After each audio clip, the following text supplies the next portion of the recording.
Talagang pinakita mo yung pagmamahal mo sa akin Inuwian mo pa rin ako Ikaw ang kalapating iba sa lahat. Ikaw ang nagturo sa aking lumipad. Ikaw ang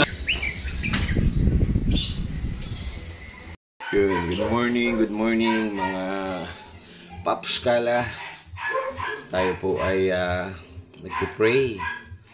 Makauwi pa rin yung ibon natin kasi kulang tayo ng young bird. Pero tayo hindi umuwi, yung ating Grisel. At pinag-pray natin yun kasi talaga si Baby George sayang at complete tracking kasi po yun at live natin. So nagpabuta, sana makauwi. At puntahan natin ngayon. Saan natin sa loop, mga kalapatids.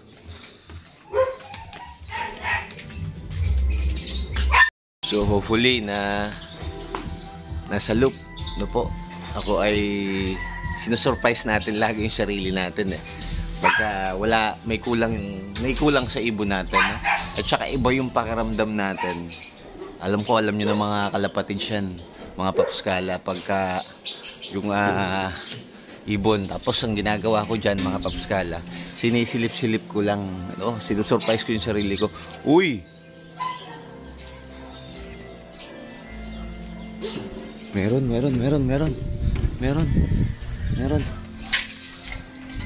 Eto na si Grisel. Hindi agad ako nakakiyat. Nanumigang ka. Bitigay na bitin. Nabiting ka ng lipad. Nabiting ka sa lipad? Kailangan mo ng power. Kapucha, may tama ka Natin to, kahit cut off. Thank you Lord. Ayun. 1, 2, 3, 4 5 6. Inuwian mo pa rin ako Pinakita mo yung pagmamahal mo sa akin si Falcon talagang yung pagmamahal nito sa akin no? So yun, bagong Monday ngayon, bago tayo pumunta sa ating mahal na tungkulin, inantay muna natin yung ibon natin. Kaya kanina, paglabas natin ng bahay, pinagpipray natin na sana nandito na yung ibon natin. Kaya sinusurprise ko lagi yung sarili ko na sana nandito na yung ibon natin.